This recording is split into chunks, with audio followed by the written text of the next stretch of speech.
Eli Turner stared out the foggy bus window, watching the tired town of Maplewood drift by like a fading dream. The same cracked sidewalks.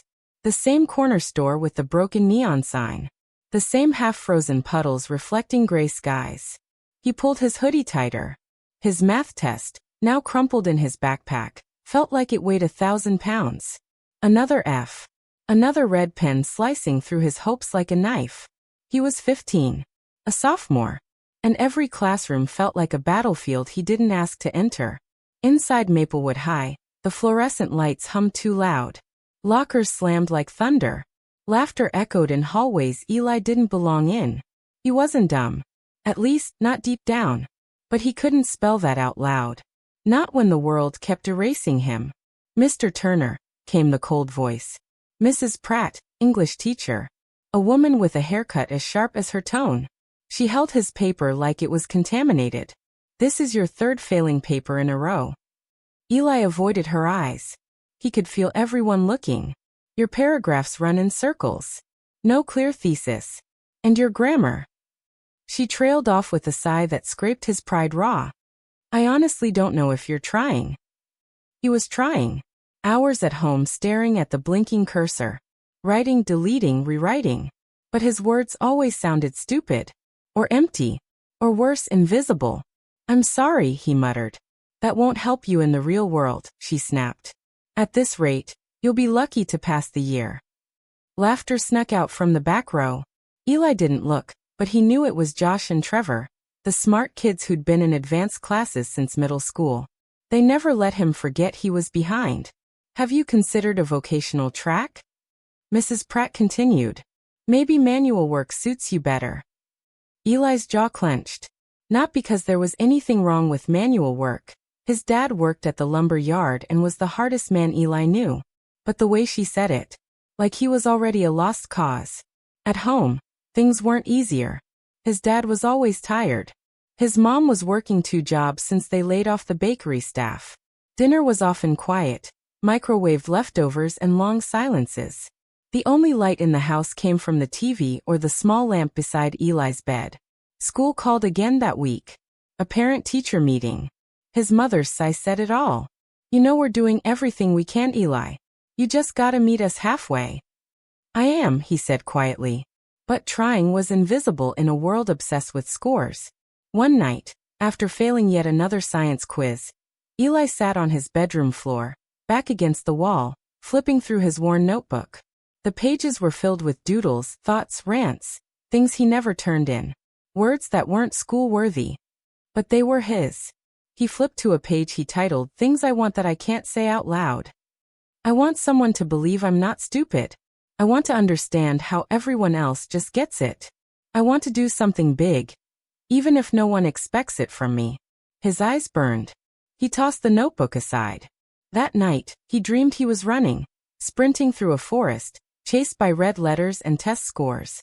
But no matter how fast he ran, they always caught him.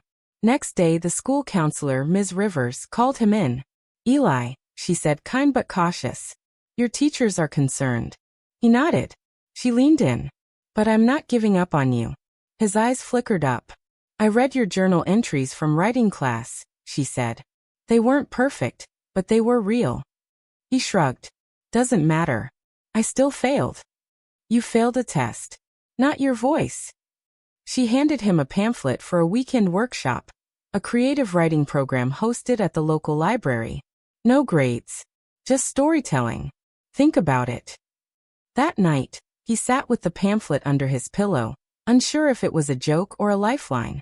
When Saturday came, he didn't plan to go. But something in him, something stubborn, pulled him off the couch, down the snowy sidewalk, and into the old brick library he used to walk past as a kid. Inside, a woman in her 30s with big glasses and a warm smile greeted him. "You must be Eli. I'm Jess." She led him to a room filled with mismatched chairs and kids hunched over notebooks. No pressure. No red pens. Just space. Jess handed him a prompt.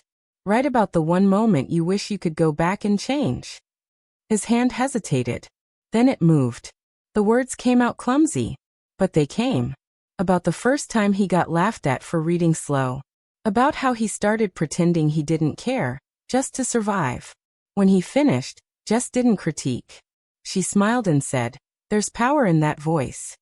It felt like breathing for the first time in years. Monday morning, the weight of school returned. But something small had shifted. He began to write in the margins of his homework. Not answers, thoughts. This problem reminds me of that time I got stuck on the roof. This diagram feels like my brain disconnected. One day, Mrs. Pratt caught his notebook on the corner of his desk. She frowned, flipped through it. "What is this?" Eli's stomach sank. But then, for a flicker of a second, she paused. Her eyes lingered on a paragraph he wrote about his dad's hands. How rough they were, how they told stories even when his father didn't speak. She didn't say anything, just handed the notebook back. But her voice was softer that day. Weeks turned to months. Eli still failed tests. But he started showing up at the library every Saturday. Jess encouraged him to submit to a youth magazine. One afternoon, a letter arrived in the mail. A real letter. His piece, "The Boy Who Couldn't Find His Voice," was going to be published. He held the letter like it might shatter. He showed it to his mom. She cried quietly at the kitchen table, covering her mouth with her hand. "You wrote this." "I did." She hugged him tighter than she had in years. At school, things didn't magically improve. Some teachers still rolled their eyes. Josh and Trevor still whispered snide remarks. Tess still tripped him up. But he had armor now. Not made of answers, made of something stronger. Belief. Near the end of the year, the school held a writing contest. Mrs. Pratt encouraged everyone to enter. Eli almost didn't. But he remembered Jess's words. "There's power in your voice." He wrote about failure. Not the kind that gets a bad grade. The kind that teaches you how to fight. How to rise. The day they announced the winner, Eli didn't even look up. Until he heard. First place. Eli Turner. There was silence. Then applause. Hesitant, then growing. He walked to the front, legs shaking. Mrs. Pratt handed him a small certificate. Her voice didn't carry judgment that time. "Keep writing," she said quietly. "You're better than I thought." Eli smiled, not with pride but with peace. Because for the first time in his life, he believed it too. Eli Turner sat alone on the roof of his parents' garage, staring at a letter that had only 4 words printed in bold. "We regret to inform." He didn't need to read the rest. He'd seen that phrase 3 times this week. College rejections weren't even surprising anymore. He slid the envelope into his jacket and closed his eyes. The spring wind smelled like rain and wood smoke. Below, the world went on. Neighbors mowing lawns, kids yelling at their dogs, cars hissing down wet pavement. But Eli's world was still quiet, stalled. It had been 2 years since he'd won the school writing contest. He graduated, barely, with a GPA that no university wanted to touch. Even the local community college had placed him on academic probation before he'd even enrolled. Still, he applied to 5 schools, wrote the most honest essays of his life. And now, for rejections with one more letter still unopened on his nightstand, the ache in his chest felt permanent. He didn't cry. Not because he wasn't hurting, but because the tears had dried up years ago, burned away by years of falling short. Later that night, during dinner, his dad asked without looking up, "Any news?" Eli shook his head. His mom reached for his hand. "We're proud of you, Eli. You tried." Those words hit harder than the rejections. He didn't want "you tried." He wanted "you made it." After dinner, he went to his room and stared at the last envelope. It was from Leland Community College. The one school he had pinned all his hopes on, not because it was prestigious, but because it was close, affordable, and forgiving. He tore it open. It wasn't a rejection. It wasn't an acceptance either. Conditional admission. He could enroll, but only for non-credit remedial courses until he passed a placement test. It wasn't glory, but it was a crack in the wall. Eli took the offer. In September, he stepped onto Leland's beige campus with a backpack full of notebooks and a head full of doubt. His writing professor, a soft-spoken woman named Dr. Mora, gave him space. She didn't hand out red pens. Instead, she handed out prompts. One was simple. Write the story you were never brave enough to tell. Eli wrote about the time he faked being sick in 8th grade because he couldn't read aloud without stuttering. Dr. Mora didn't give him a grade, just a comment. Your story holds weight. Don't stop lifting. Still, math haunted him. Numbers twisted on the page like code he couldn't crack. Every time he picked up the pencil, his palms went cold. He failed the placement test again. And again. Some nights, he walked home late, past flickering streetlights and sleeping houses, wondering if he was just chasing something that didn't want to be caught. He thought about quitting, getting a job at the grocery store, pretending he never cared about more. But then he'd walk past the library, the same one from high school, light spilling from the windows like a warm promise. And he'd remember that small fire. The one that started on a Saturday afternoon with a woman named Jess who told him his voice mattered. One day, he saw a flyer taped to a bulletin board. Youth Writers Conference, volunteers needed. He wasn't qualified, but he called the number anyway. They said they needed someone to help set up chairs, hand out programs, maybe even escort guest speakers. It didn't pay, but it felt like purpose. At the conference, he met real writers, poets, journalists. One speaker, a novelist named Cam Lee, told his story of failing out of college twice before selling his first book. Eli raised his hand during the Q&A. What kept you going? Cam smiled. I stopped trying to pass their tests. Started writing my own. That line tattooed itself on Eli's heart. That night, Eli wrote his own test. He wrote a list called, What If I Believed in Myself Anyway? What if failure didn't mean I'm broken? What if I'm just a late bloomer? What if I stopped chasing grades and started chasing growth? By the end of the semester, he passed his placement test, barely. But this time, barely was enough.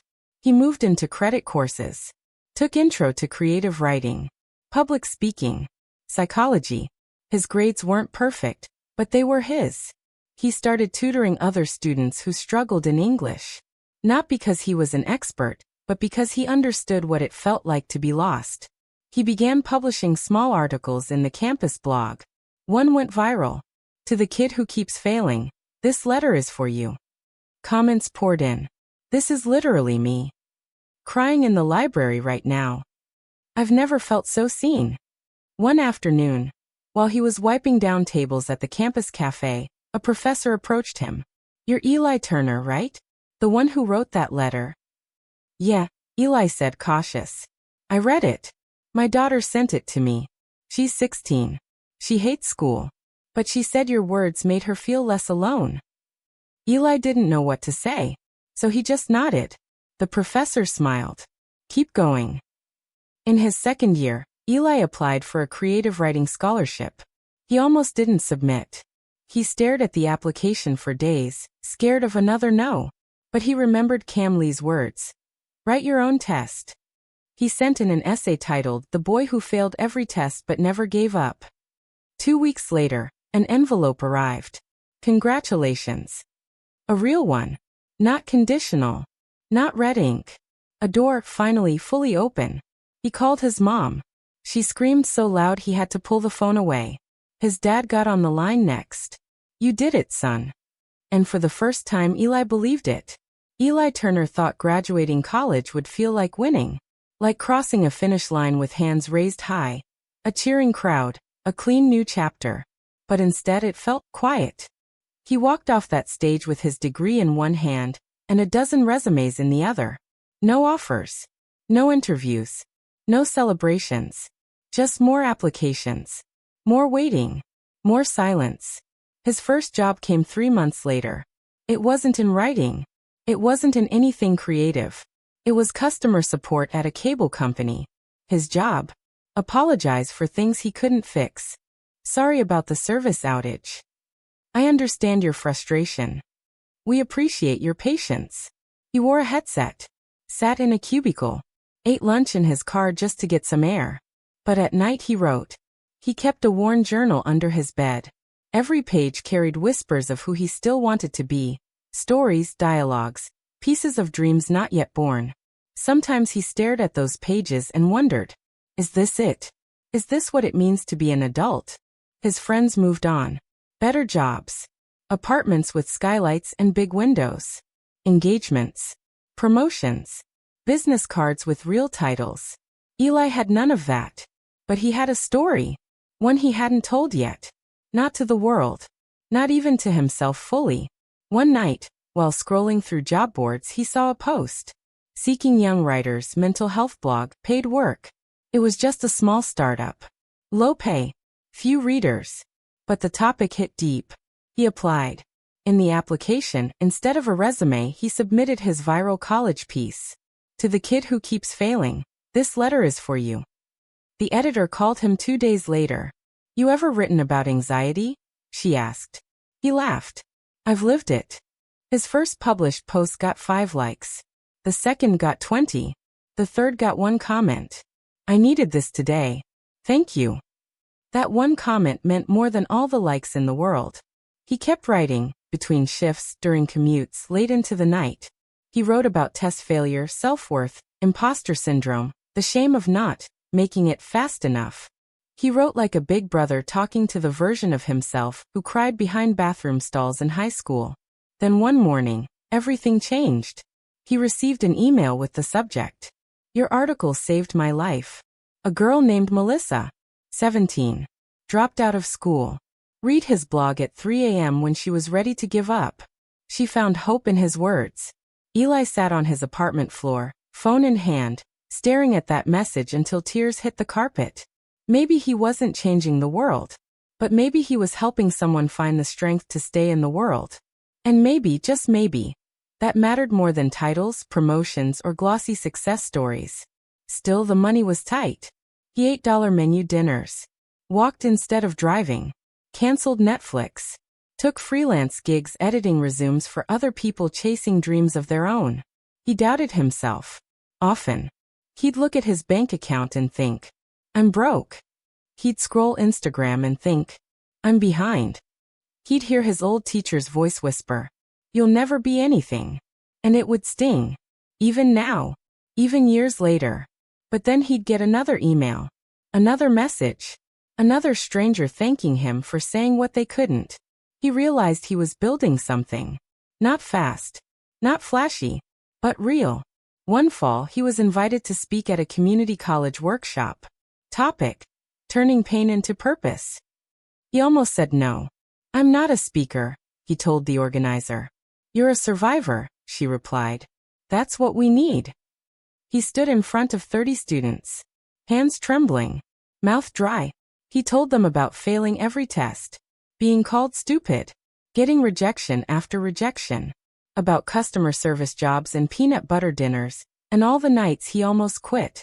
And how writing, even when no one clapped, kept him alive. When he finished, the room was silent. Then someone clapped. Then another. Then all of them. A girl in the front row wiped tears from her cheeks. After the session, a tall young man approached him. Nervous. Shy. I've never heard someone talk about failure like that, he said. You made it feel okay. Eli shook his hand. It is okay. You're not broken. You're just not finished. He started doing more talks. At libraries. Youth centers. Even online webinars. He still wrote. He still struggled. But the cracks in his confidence were slowly being filled with meaning. Then one day his phone buzzed. An unfamiliar number. Hello. Is this Eli Turner? Yes. This is Natalie from TEDx. We saw your blog and a few of your talks. Would you consider speaking at our event next month? He didn't speak for 5 full seconds. Are you still there? She asked. Yeah, he said, voice barely a whisper. I'm here. He gave his first TEDx talk in front of 200 people. Title: The Power of Failing Forward. He told them that failing a test isn't the same as failing yourself. That grades don't measure resilience. That sometimes, the ones who fall hardest rise strongest. The video got 4,000 views in the first week. Then 10,000. Then 200,000. Comments flooded in. This felt like therapy. He's telling my story.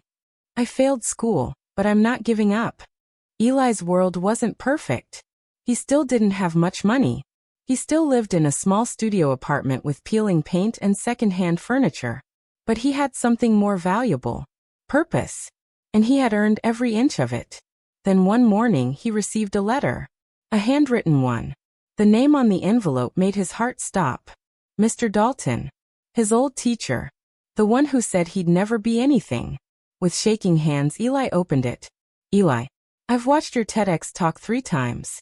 I've read your blog, your articles, your work with youth. I was wrong. You became everything I couldn't see, and more. I'm sorry for the words I said back then. I thought I was being realistic. I thought tough love would work. But the truth is, I gave up on you too early. You didn't just prove me wrong. You inspired me to look at my other students differently. I owe you more than an apology. I owe you gratitude. Keep going. Mr. Dalton. Eli didn't know what to feel. Anger? Closure? Peace. He read the letter again. Then one more time. Then folded it carefully and placed it in his journal. The one where he wrote dreams that once felt impossible. He didn't need revenge. He didn't need applause. He had a story that mattered. A story he owned. And now he was just getting started. Eli Turner had written through storms, spoken through silence, and healed through honesty. Now his inbox buzzed with opportunities. Podcasts. Interviews. Invitations to mentor high schoolers. A small book deal. But one email stood out. Subject. Proposal. Let's build something together. It came from Jamila Perez, a community organizer he'd briefly met at a youth event. She'd seen his TEDx talk and wanted to partner on a project, a storytelling initiative for underprivileged teens who felt unseen, unheard, underestimated. Eli reread her message 3 times. These kids don't need another class. They need a voice. A mirror. Someone who gets it. He did. More than anyone. They met at a small coffee shop on the east side of town. Jamila wore bold hoop earrings and confidence like armor. She spoke fast, her hands dancing with every word. I want to create a space where kids write their stories, she said. Not essays, not assignments. Real stuff. Who they are. What they've survived. Eli leaned in, nodding. You're talking about storytelling as survival. Exactly. The plan was simple. Weekend workshops led by writers, mentors, and counselors. Free of charge. Funded through donations and small grants. Called The Loud Pen Project. The name gave him chills. Eli agreed that night. 2 months later, they launched the first session in a worn-down community center with cracked windows and humming lights. 10 students showed up. Some nervous. Some skeptical. Some angry. Eli opened with his story, the one he always carried but never stopped unfolding. He told them about his school failures. About being told he'd never make it. About crying over rejection emails, and eating microwave dinners with more salt than hope. Then he handed out journals. No grades, he said. Just write. Be messy.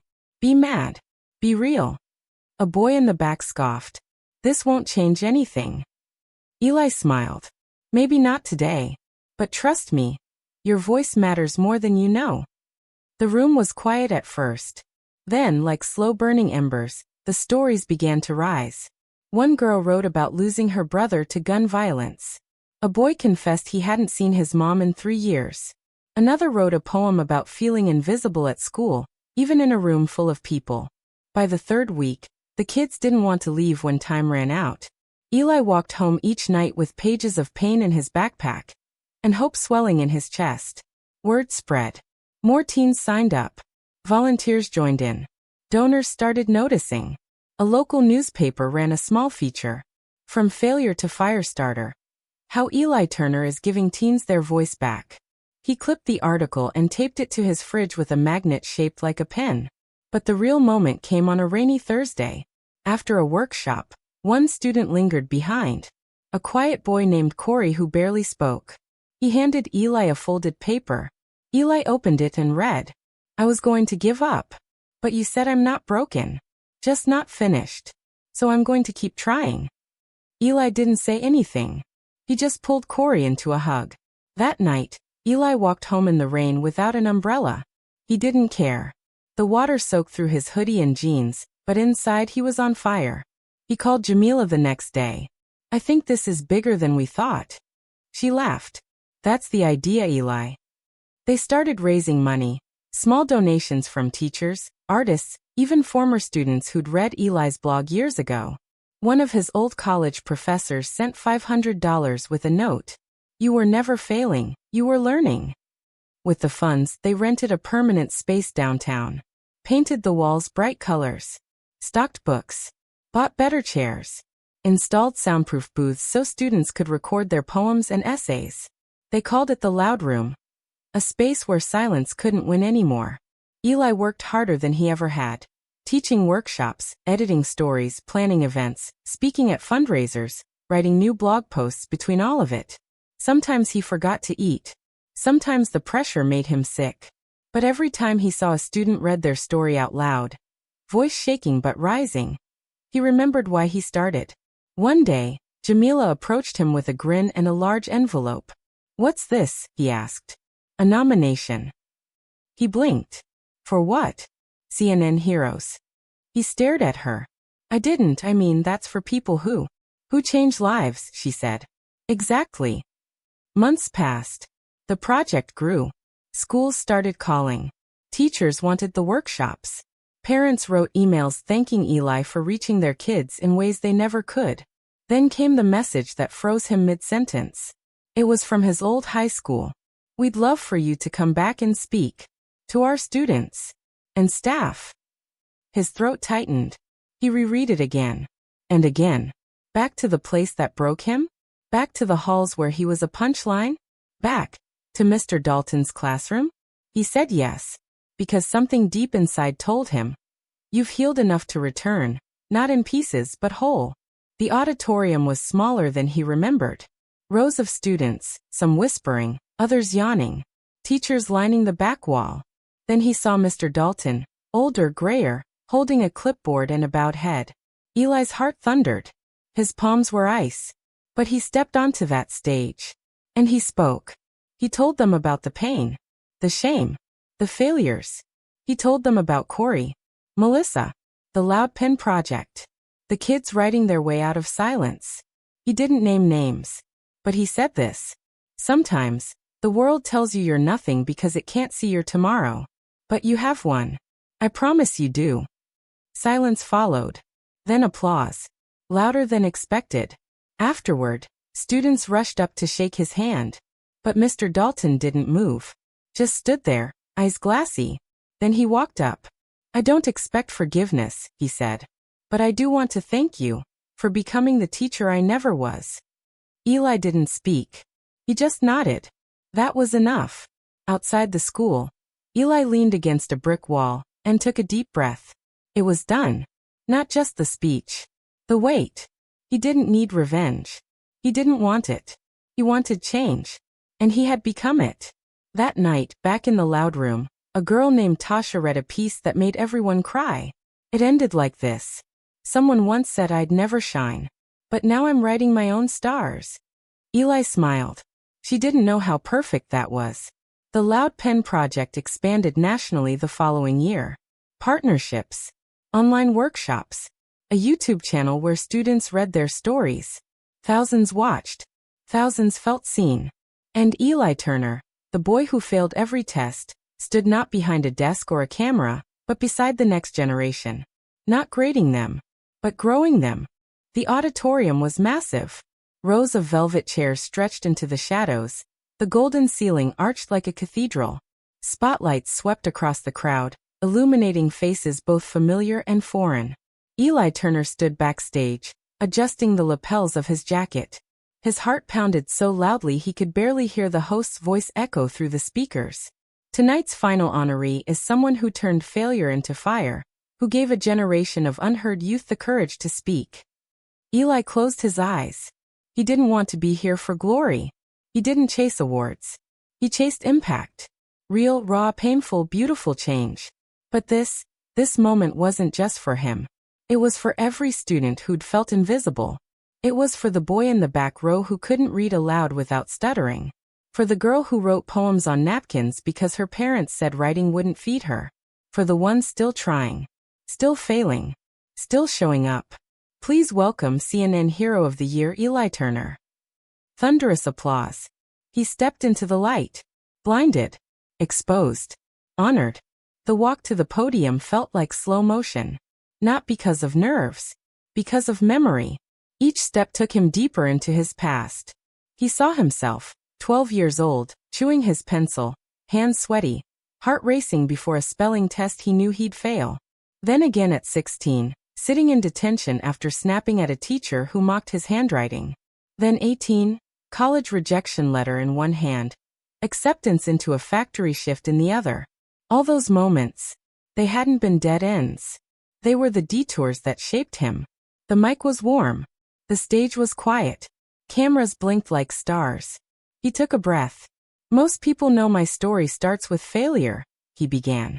But the truth is it started with fear. He paused. I was afraid I'd never be smart enough. Never get picked. Never be more than that kid who never passed a test. The audience leaned in. But fear didn't kill me. It made me curious. Curious enough to try.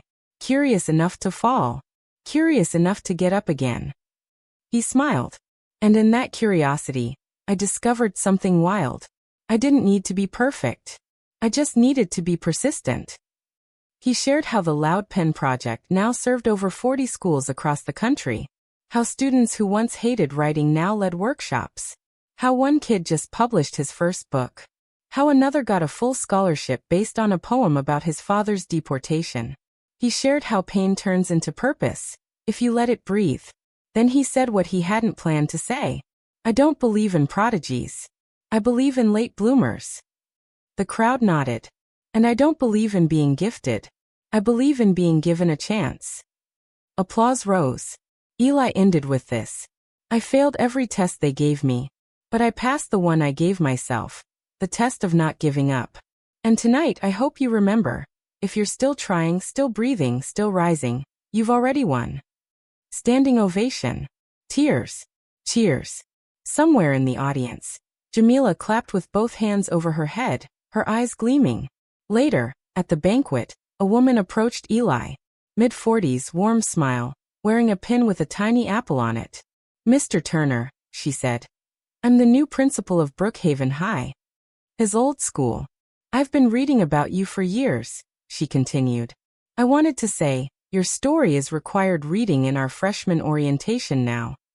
Eli froze, then laughed softly. You serious? She nodded. Dead serious. Our students need to know that grades aren't everything, but grit is. Before she walked away, she added, and Mr. Dalton retired. But he left a letter behind. Said it was for you. Want me to mail it? Eli hesitated, then nodded. Yeah, please. A week later, he received the letter. The handwriting was unmistakable, blocky, rigid, but slower than before. Eli, I won't pretend I wasn't hard on you. I was. Too hard. Maybe cruel. Back then, I thought toughness built men. But I forgot that wounds heal slower when they're caused by people you're supposed to trust. I saw your failure and assumed it was laziness. But now I know it was grief. Frustration. Misunderstood brilliance. You didn't need discipline. You needed belief. I failed you. But you never failed us. You proved every kid is more than a grade. More than a label. You changed more lives than I ever did behind that chalkboard. Thank you for forgiving the man I couldn't be back then. And thank you for becoming the man I never imagined. Mr. Dalton. Eli read the letter 3 times. Then folded it gently and placed it in a folder labeled Legacy. The Loud Pen Project was now working with juvenile centers, veterans groups, refugee programs, anywhere people had a story that needed to be set free. Eli turned down speaking gigs just to stay home and mentor a single kid who wanted help with their first poem. He walked into every classroom like it was sacred ground. He taught teachers how to listen, not lecture. He taught students how to use failure as ink. And he told everyone the same truth. You are not your test score. You are not your dropout rate. You are not your worst moment. You are more. On his 35th birthday, Eli received a package. Inside, a hardcover copy of a book titled Right to Live, Stories That Saved Us. It was the first anthology published by Loud Pen alumni. Every essay, every poem, every sentence, written by someone who once said, I'm not good enough. On the last page, the alumni wrote a dedication. To Eli Turner, the first one who taught us that broken pencils still write. He cried for the first time in years. Not from pain. From peace. He didn't win every award. He didn't become a millionaire. He didn't trend on TikTok. But his name passed from student to student like a secret password for hope. And that was enough. More than enough. The final scene. Eli in a small classroom, sitting cross-legged on the floor, surrounded by kids with notebooks. He reads a quote on the wall. Not everything faced can be changed, but nothing can be changed until it is faced. James Baldwin. He closes the book and says, "All right, who wants to go first?" A small girl with braces raises her hand. Eli smiles. "Let's hear your truth."